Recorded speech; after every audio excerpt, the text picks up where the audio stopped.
Namaste, ladies and gentlemen. In the last session, we spoke about detached attachment, and I promised that I will give you an anecdote from my own life to explain this. After seeing the video, there are a lot of people who have called and argued with me how attachment can be dispensed away from life. I do appreciate the concerns that our very fabric of life is defined only by attachment, and it is extremely difficult to relinquish this idea of attachment. But I never meant that we should become a yogi and then leave everything apart and run away from life to Himalayas. I thought I will give you an anecdote to appreciate this. So when I was completing my education and then getting into different kind of jobs, there are many people I found that they stuck to their own jobs and they live their entire life in the same organization as they develop some kind of comfort level there. So all human beings are trying to get adjusted to what is called a conformity. You know, in psychology, there are 11 blocks they have identified which are really intimidating the human progress. And I'm not going to discuss these blocks today in this session, and we will take it up in the later ones. But human beings are unconsciously wired based on their childhood upbringing, and then they continue to behave in a stereotyped manner without even understanding that how they are influencing their own progress in their life. It is extremely important to know oneself, because that really gives a kind of assessment whereby we can make course correction as we go along. So when I was settling down in my job as anyone else, there are two parts of my life probably maybe of some use to appreciate what is this detached attachment is all about. So when I was settling down in my mid ages, as usual, everybody in the southern part of India would like to buy a small piece of land and then build their own house. I used to get influenced by my colleagues who always used to say that you need to invest on some property and so on and so forth. So I was looking for a small piece of land and I purchased somehow, mobilizing my little bit of savings here and there. So like anyone else, I just invested on a property and then built a small house. And obviously around the house there used to be a coconut trees we planted, and then a beautiful garden my wife was maintaining in front of our house. So children were all studying in some premium convent, and then my office was just a stone throw away distance, and I used to travel in 15 minutes. And the whole life was fairly settled, and everybody was feeling that, we made a good progress in our life. So people generally used to get attached to their house, they used to get attached to their garden and the coconut trees and whatnot. And over a period of time, as the career progression was happening, so I always used to rock the boat. They say that the leaders always have to rock the boat. What do you mean by rocking the boat?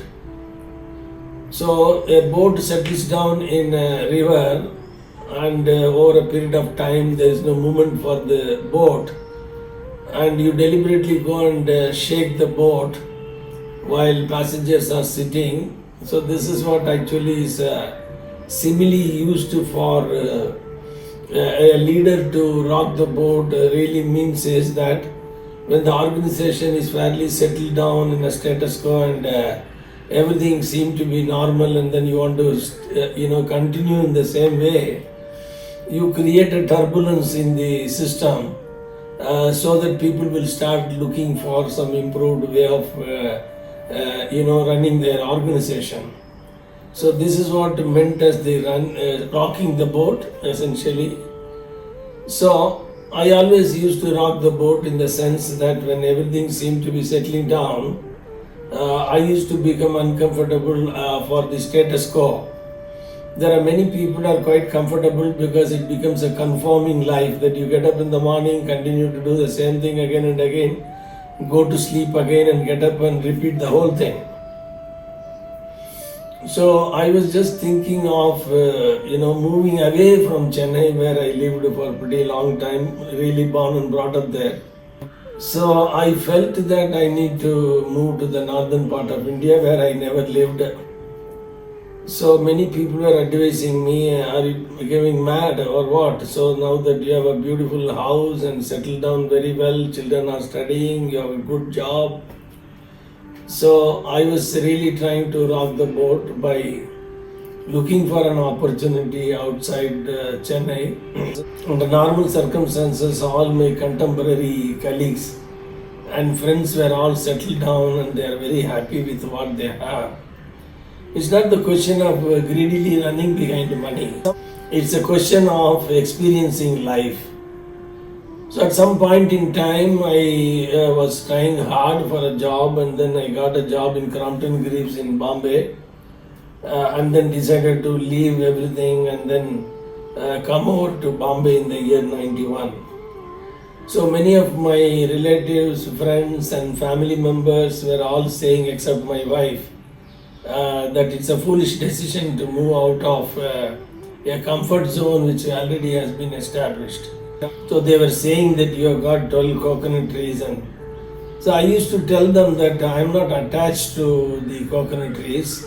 I am not attached to this brick and mortar. So I can explore life in many different ways. So if I would have been attached to what I possessed in the form of a house or a coconut tree or a garden, etc., I would not have ventured to leave everything apart, and then took my small children and then left all our belongings and then got into the train and then we came back to Bombay.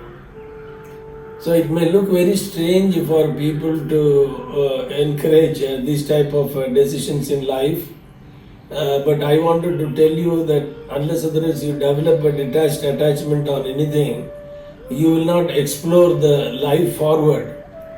So another example is I was working in Crompton Greaves, well settled in a senior level position, head of technology, and then everything was going very well. So at the age of 49, I felt that I should give back something to the industries, and then I left my job and founded my company, SSA Business Solutions, which is today is a global consulting company. So everyone was advising me, what is that you are doing at a very crucial age in your life when children have to be educated and you have to support them, you have to get your daughter married and so on and so forth. They were making me to feel that I must be attached to my job. So I said, I don't have any such attachment on anything, and I can leave something apart and explore something new. So in the context of detached attachment, many people were virtually upset with me, arguing that what are you saying that we should have, we have attachment for very many reasons and so on and so forth. But I want to share with my viewers that detached attachment does not mean that it is for spiritual purpose, then you want to leave everything apart, the family, and then wear saffron clothes and go to the Himalayas. That's not the context here. But never ever get attached to little things that this is my gadget and this is my pen and I will write exam only with my pen. If I don't write my exam with my pen, and I will not be able to get a good marks, etc. So our whole life is revolving around attaching with our possessions, with the result that we get stuck in our life. Please remember, as Wayne Dyer always used to say, there are three blocks essentially is preventing us from growing. So one of the block, as per Wayne Dyer, is the negativity. Most of us are always pessimistic, thinking that there is nothing abundantly available in this universe. So most of us are processing only negative thoughts, because thought become a reality in life, because everything starts from the mind and then it manifests in the in its own reality later. So negativity is one of the most important aspects. Think always positive, that everything will unfold itself for the better. This whole world and the creation and the universe are abundant in nature. So if you have an abundant mentality, then abundance will seek you.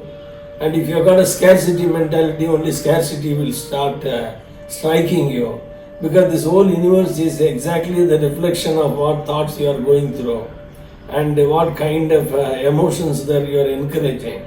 So negativity is one of the biggest block, like many other blockages in the human body.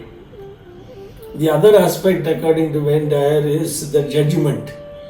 That we always jump into judgment very soon and then try to conclude this person is like this and that situation is like this company is like this, and this whole world is like this, life is like this, and so on and so forth.